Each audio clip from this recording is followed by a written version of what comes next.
বুঝে না বুঝেই নানান ধরনের মানে অন্যায় কাজে লিপ্ত হয়ে যাচ্ছে। আপনারা নিজেরাও জানেন যেটা এরাও এখানে সম্পৃক্ত বেশ কিছু হয়েছিল, অল্প পয়সার বিনিময়ে এদেরকে কাজে লাগিয়েছিল। এগুলি সবগুলি তথ্য আছে, বিভিন্ন জায়গায় বিভিন্ন টাকা পয়সা দিয়ে এই সব মানে একদম মানে কিশোর গ্যাং এবং অন্যান্য কিছুকে টাকা পয়সা দিয়ে এদের সামনে দিয়ে আসছে। এই সবগুলো আপনাদেরকে আরো ক্লিয়ারলি বলতে পারবো। আজকে শুধু আমরা বললাম যে মৃত্যুর সংখ্যাটা, এটা নিয়ে একটা বিভ্রান্তিকর খবর, কখনো বলছে 1000, কখনো বলছে 500, কখনো বলছে, সেই জন্যই আমরা আমাদের কাছে যা হিসাব সেটা দিলাম। আমরা এখনো অনুসন্ধান করে যাচ্ছি, এখনো আমরা চালিয়ে যাচ্ছি যে মানে আরো কোথায় কোনো সংবাদ আছে। মন্ত্রী, আমরা দেখেছি যে পুলিশকে যেভাবে পৈশাচিকভাবে আহত করা হয়েছে বা মারা হয়েছে, আমরা দেখেছি যে আমি এখন পুলিশ যেভাবে করে আমরা দেখেছি যে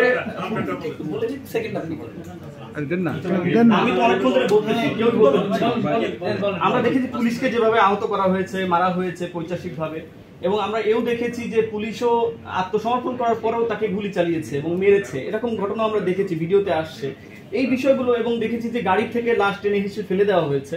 এই বিষয়গুলো আসলে কিভাবে দেখছেন?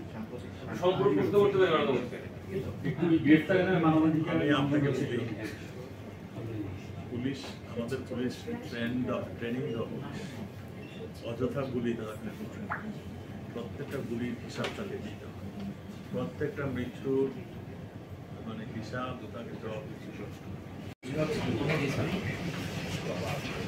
আপনারা যারা সংক্ষুব্ধ হয়েছেন তারা এই বিচারের এই রায়ের আমাদের ছাত্রছাত্রীরা না করেন,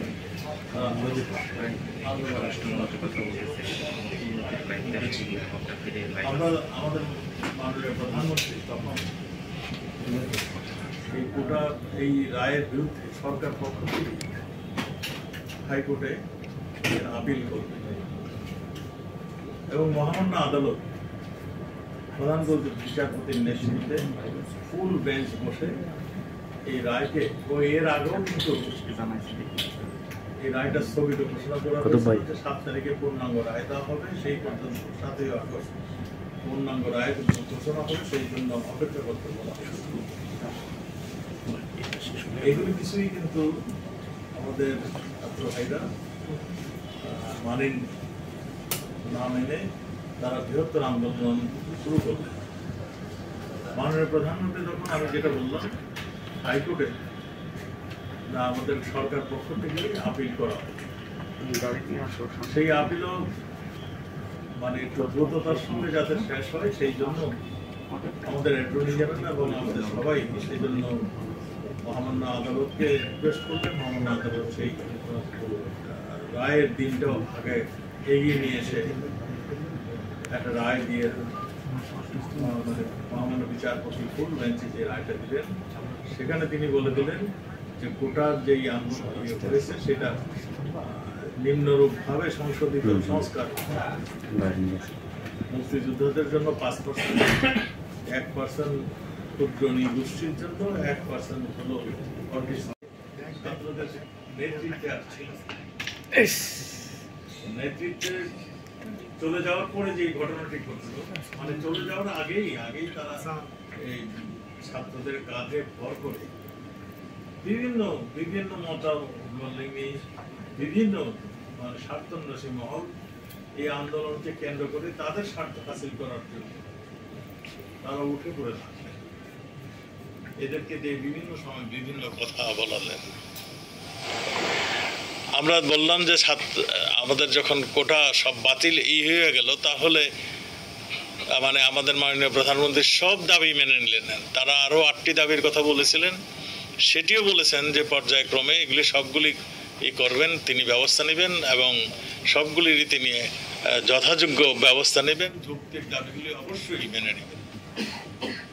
এরপর তারা ক্ষান্ত হবে, তারপরে তারা টোটাল বন্ধের কথা ডাক দিলেন।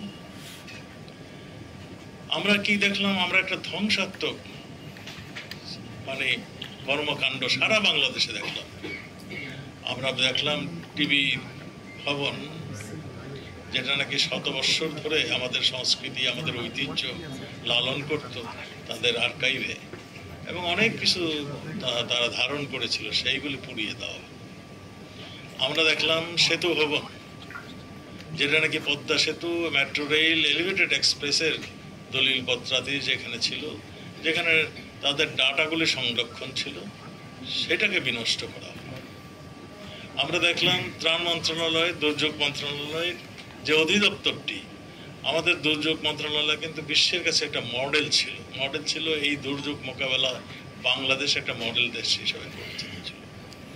সেখানকার ডাটা যত যা কিছু ছিল সব বিনষ্ট এবং পুড়িয়ে, শুধু বাড়ি পোড়ায়নি, ডাটাই পোড়ায়নি, বিনষ্ট করেনি, গাড়ি ঘোড়া যা। আমাদের এলিভেটেড এক্সপ্রেসে বিভিন্ন জায়গায় আগুন ধরে গেল। আমরা দেখলাম নরসিংদীতে একটা তাণ্ডব, হাইওয়ে পুলিশ সেই থানাটি একদম গুড়িয়ে দেওয়া হলো, পুড়িয়ে গান পাউডার দিয়ে পুড়িয়ে দেওয়া। আমরা এইবার নতুন একটা উপাদান দেখেছি, যেখানেই অগ্নিসংযোগ হয়েছে সেখানে আমরা গান পাউডারের আলামত আমরা দেখেছি, এবং গান পাউডার গুলো দিয়ে এই সমস্ত আগুন ছড়িয়ে দেওয়ার আলামত আমরা পেয়েছি। আমরা দেখলাম নরসিংদীর শ্রমিক লীগের তার অফিস, তার বাড়ি পুড়িয়ে দেওয়া, মাধবদীর আওয়ামী লীগের বাড়ি পুড়িয়ে দেওয়া। আমরা দেখলাম জেলখানা, যেখানে নাকি সমস্ত নিরাপদ একটা অবস্থান, সেইখানে আমরা দেখলাম গেট ভেঙে অস্ত্র লুট করা। আমরা দেখলাম কয়েদিকে বের করে নিয়ে যাওয়া। এই যে এখানে হাজতি এবং সাজাপ্রাপ্ত দু ধরনেরই ইশারা ছিল সেখানে। আমরা দেখলাম যেখানে নাকি 9 জন জঙ্গি ট্রায়ালের জন্য সেখানে গেলে পুলিশের উপর ধাওয়া করতে হয়। পুলিশ যখন আরো বিজিবিকে নিয়ে ওখানে যায়, তখন দেখা গেল যে এগুলিকে রেস্কিউ করা অসম্ভব। তখন হেলিকপ্টার যে আমাদের র্যাবের হেলিকপ্টার যে এই যে 12 জন যেই পুলিশ তাদেরকে উদ্ধার করলেন, এবং সেখানে মা এবং শিশুদেরকে উদ্ধার করলেন যারা চিকিৎসা সেবায় ছিল না। সেখানে 2 জন, একজন ছিল বয়স মাত্র 3 দিন, আরেকজনের ছিল 6 দিন।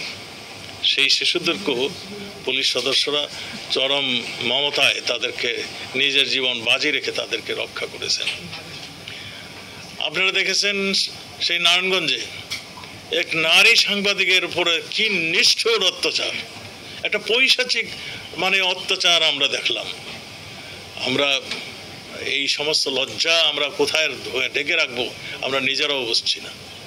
আমরা দেখলাম 2 জন সাংবাদিককে, যারা নাকি সবসময় সংবাদের জন্য তারা ছুটে বেড়ান, জীবনের রিস্ক নিয়ে কাজ করেন, তাদের 2 জনকে হত্যা করল। আমরা নারায়ণগঞ্জের যেখানে গিয়েছি আমরা দেখলাম 26টি বাস পার্কিং করা ছিল, বাসগুলিতে আগুন ধরিয়ে দিয়েছে।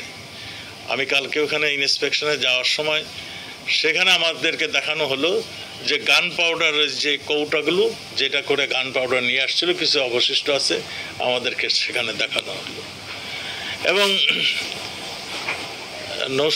আমরা নারায়ণগঞ্জের পার হয়ে মুহুর্মুহু আক্রমণ, একটা সংঘবদ্ধ আক্রমণ, এই ধরনের আক্রমণ আমরা নিজেরাও আন্দোলন করে আওয়ামী লীগ আজকে ক্ষমতায়। আমরা মুক্তিযুদ্ধ করেছি, আমরা মুক্তিযুদ্ধের আগে 66-র 6 দফা আন্দোলন করেছি, আমরা 69-এ গণ আন্দোলন করেছি। আমরা কখনোই এই ধরনের হত্যাকাণ্ড, এই ধরনের বর্বরচিত হত্যাকাণ্ড কিংবা আমরা ধ্বংস আমরা দেখিনি। আমরা মুক্তিযুদ্ধের সময় বরং যে আমাদের পাকিস্তানিরাই আমাদের বাড়িঘর পুড়িয়ে দিয়েছে, আমরা কিন্তু কোনো থানা ভবন পুড়িয়ে দিইনি। আমরা সেখানকে তাকে সারেন্ডার করিয়েছি, আমরা পুড়িয়ে দিইনি। আমরা সারেন্ডার করে আমরা থানা ভবনটা দখলে নিয়েছি। এবার আমরা দেখলাম একটা নতুন কাণ্ড। সে নতুন কাণ্ডটা কি? আওয়ামী লীগ কারা? আওয়ামী লীগরে পিটাও, আওয়ামী লীগের সভাপতির মারো, ছাত্রলীগকে মারো। এবং আজকে আমাদের যে হিসাব, এই হিসাবে আমাদের অনেক আওয়ামী লীগ, অনেক ছাত্রলীগ হত হয়েছেন, শাহাদাত বরণ করেছেন। আর সঙ্গে সঙ্গে পুলিশ সদস্যদেরকে এরা খুঁজে খুঁজে বের করেছেন। পুলিশ সদস্যরা কোথায় আছে তাদের বাড়ি ঘরেতে যে খোঁজ খবর নিয়েছেন এবং খোঁজ খবর নিয়ে যাত্রাবাড়িতে মাইকে প্রচার করেছেন যে পুলিশ কোথায় আছে আমাদেরকে জানান। এই ধরনের হত্যাকাণ্ড, বর্বরচিত আক্রমণ আমার মনে হয় পৃথিবীর কোনো দেশ দেখছেন বলে, সভ্য দেশ দেখছেন বলে আমার মনে হয় না। আমরা এও দেখেছি তারা একটা চক্র, একটা হসপিটাল পর্যন্ত রেডি রাখছে, যদি কেউ এই যে ইটের আঘাতে, লাঠির আঘাতে যখন আহত হয়েছে তাদেরকে আবার নিয়ে যেয়ে সেখান থেকে চিকিৎসা করিয়ে আবার তাদের ভালো করে আরেক দল আসছে। মানে একটা আগের থেকে একটা প্ল্যান্ড ওয়েতে এই আক্রমণগুলি করেছেন।